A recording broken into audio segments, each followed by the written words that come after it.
Alright, so here's the plan. You go up behind her and kneel on your knees, and I'll push. Oh, hey guys, what's up? This is Try1, and welcome back to Let's Play Twilight Princess. In the last part, we got a few heart pieces and such after a bit of frustration, and we met up with these interesting characters. And let's go ahead and look at the map. Maybe it'll give us a clue as to where we're supposed to go. Oh, that old codger, Aru, is at Lake Hylia studying the desert. So we have to go back to Lake Hylia, meet up with another member of this fabled group, I suppose, Aru. So let's go ahead and go back to Lake Hylia.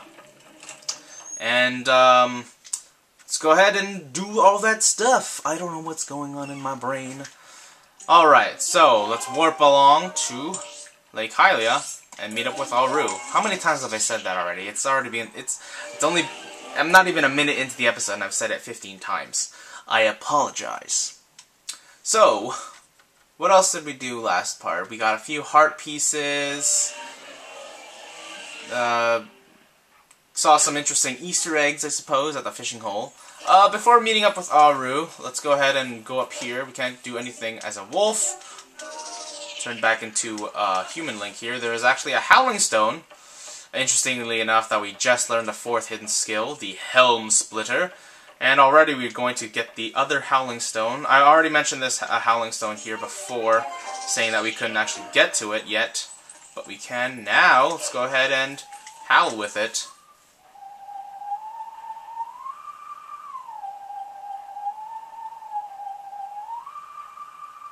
Interesting tune.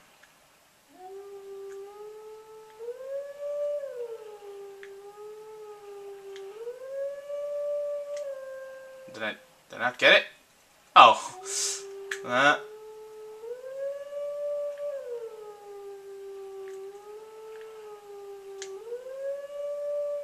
There we go, I got it that time. I've never heard this tune before up until Twilight Princess. Apparently it's based off of some Wind Waker song. That's what everyone says. That's what the name of the actual song. I can't get it off the top of my head, but apparently the name of the song is a reference to Wind Waker. Although I've never heard this song in Wind Waker.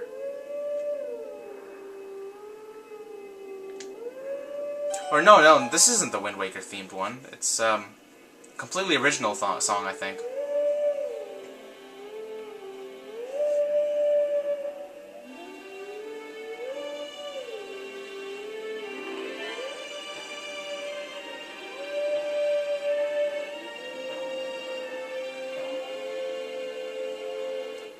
So yeah, a very beautiful tune. The teachings will pass, take sword in hand and find him. And apparently he's going to be near this giant Colosseum-looking place. Never seen that place before. But, oh well. So, yeah, there is a wolf howling tune that is apparently based off a Wind Waker game, Wind Waker song in Wind Waker. But again, I've never heard of it before, so even in that game. So, I don't know. When we come across it, I'll it does have me in the actual instrumental version. It does have some sort of weird Wind Waker-esque tune to it. Let's go ahead and transform Bach into a human. And apparently this dude is all the way over there. How do we... Oh, wait. I was going in the right direction previously, so let's not do what I was doing. Let's go ahead and go back up there. My mistake. We were going the right way with that Howling Stone and whatnot. And again, the awkwardness of... When it's nighttime in Hyrule Field, you have a nice, you know, soothing tune with this lady singing, but in Lake Hylia, it's just this awkward silence. I wish the sun would come back up so I can hear the beautiful music again, because one of my favorite tracks is Lake Hylia track, and of course, like I mentioned in the last episode, the fishing hole track is very, very beautiful, in my opinion. Aha! So here is the first case of a Poe Imp, or an Imp Poe. You can only find these at night, and using Wolf Link, you can actually, when you use your senses, you can attack them.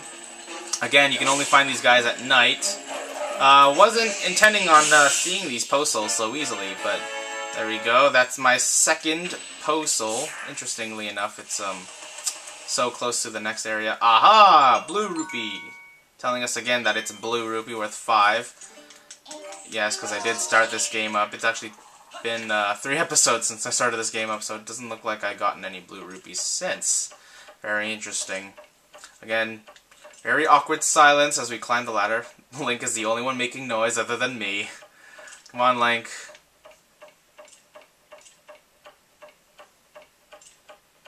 Yeah, there we go. See how awkward it feels? Alright, let's go talk to this guy.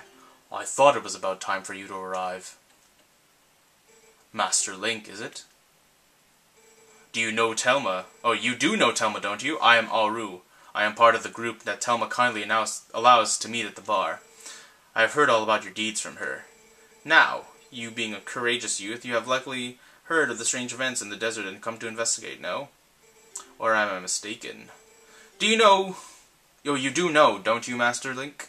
You know, an interesting thing about this Aru guy is some people think he's based off Rauru, the god of light, or not the god of light, the spirit of light in Ocarina of Time.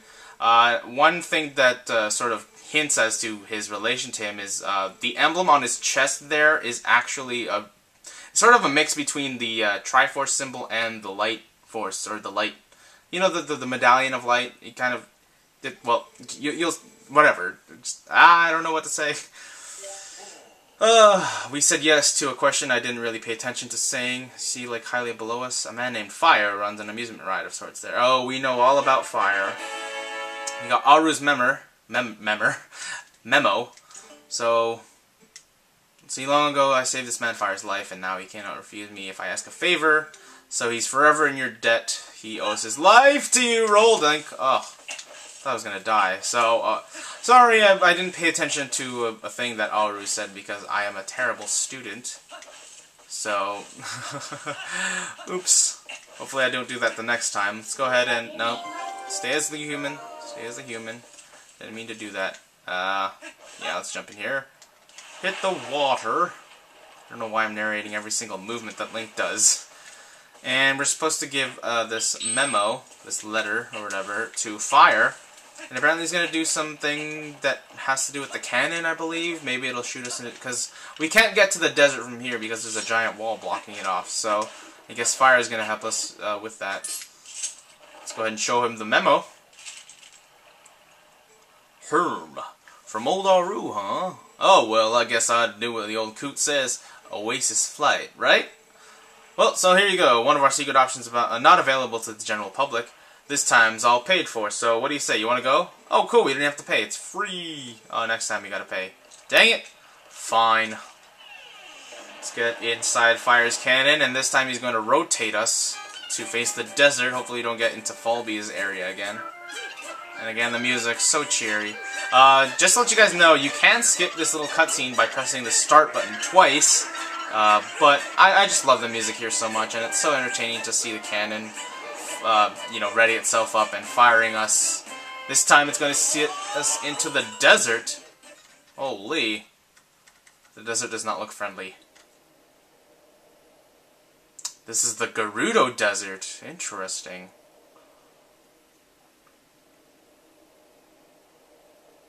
It looks so vast. Wait.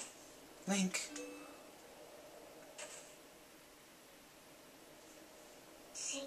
Before we go, there's something I want you to hear. Do you remember what the spirit said about the few shadows? What do you think happened to the magic wielders who tried to rule the sacred realm? They were banished. They were chased across the sacred lands of Hyrule and driven into another realm by the goddesses. I wasn't expecting a cutscene, Midna. It was another world entirely.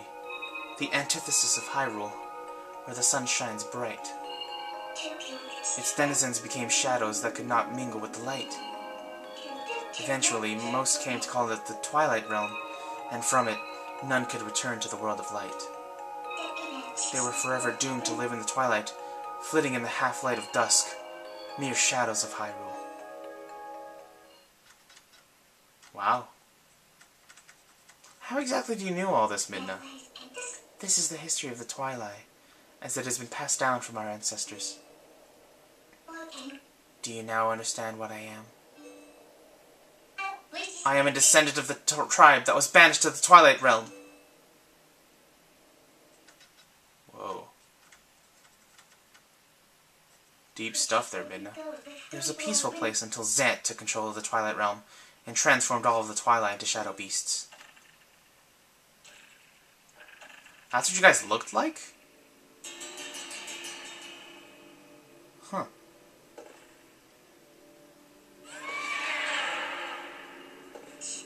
It's clear to me now that he somehow gained a great evil power previously unknown to our tribe. In any case, I was sent from there, and I could no longer get into the Twilight Realm without his power. Whoa. But there is another tale told by my people. Though the goddesses forbade us to return to the world of light, they left one link between the light and the darkness. Something called the Mirror of Twilight was passed to the protectors of Hyrule. It's our only path. It's our only path to the Twilight Realm, and we must get there. You'll come with me, won't you? Of course. I'll be with you till the end. Well, it looks like we're going to be getting to that structure. The same structure that the hero's shade was apparently going to after we howled towards him. And so, let's go ahead and trek on to the Gerudo Desert here. Let's go ahead, before the sun rises, let's go ahead and get rid of that imp Poe over there. Just real quickly, just before I forget actually. Let's go ahead and get rid of him. Come on here. Come on, come on, come on. And down you go. Alright, grab his Poe soul. Dang. Alright, there we go. And I love the theme here in Gerudo Desert. So, oh, love it, love it, love it, love it, love it. So there are a bunch of treasures here that we can get to, actually. But the first thing I want to do... don't get attacked by those snake guys. First thing I want to do is there's a giant... you see that giant obelisk type thing over there in the distance? That is actually the missing piece of the Elden Bridge that was taken out quite a while ago. So that's the first thing I want to get to. And once... a lot of people actually know this. Is that a postal? Is that a postal? Oh, no, it's not. Okay. It's something else that we can do later on. Can we cross this chasm? Thank you. I don't want to fall in there. Once we get rid of that bridge and put it back where it belongs, it's actually hiding a sort of something dangerous and... well, not really dangerous. It's hiding something very, let's say, unique, so to speak, that we can get to. Alright, so let's get our claw shot back there, because that's what we want to do. Claw shot. Oh, okay. No, not close enough, I suppose. Claw shot. This, what is this? Like a dead Deku thing, or whatever? It's in the desert. Aha! And these guys are... normally they're enemies, but in this game they're sort of not enemies. But you can still lock onto them. Whoa! Oh, crap. Shadow Beasts. Shadow Beasts. Oh, man.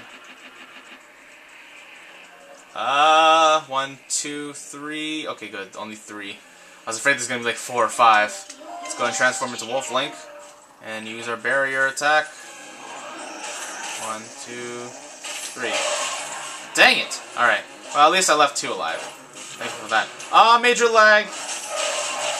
Oh, thank goodness. Okay. Whew! That was really close. For some reason, that portal looks really pixelated. I don't know why. Let's go ahead and grab some hearts. And finally get rid of this bridge. Bring it out of the desert and back to its former area of glory. What is this thing? Let's go ahead and warp it to Bridge of Elden.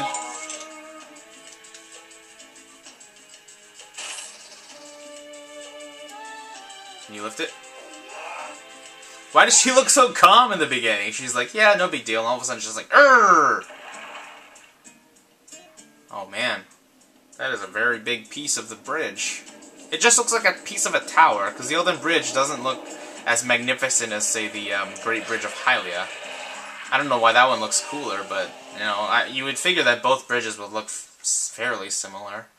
But whatever. I'm not complaining too much. And we're bringing back the Bridge of Hylia and the epic music, of course. How does Minden know exactly how it fits? and how it doesn't fall straight to the bottom of the chasm there. Again, I'm not going to be too picky with Nintendo's physics, but whatever. So let's go ahead and warp back to the desert here, now that we've opened a little bit of warp. Unfortunately, this is the only warp that happens in the desert, so we still have a little bit of trekking to go. But I think we're going to be leaving that for the next part. But before I leave, I'm going to talk about what we just revealed. I actually won't be going into this cavern for a long while, probably till the end of the game. But this is the Cave of Ordeals. There's 50 floors consisting of enemies. No healing items unless you get the occasional heart from digging it with Link. Dig it, Link! But we will be tackling the Cave of Ordeals much, much later on. In the next part, we'll be heading over to that building. It seems so far away. But we'll be doing that in the next part. But for right now, this is Triforce Plus One, signing off.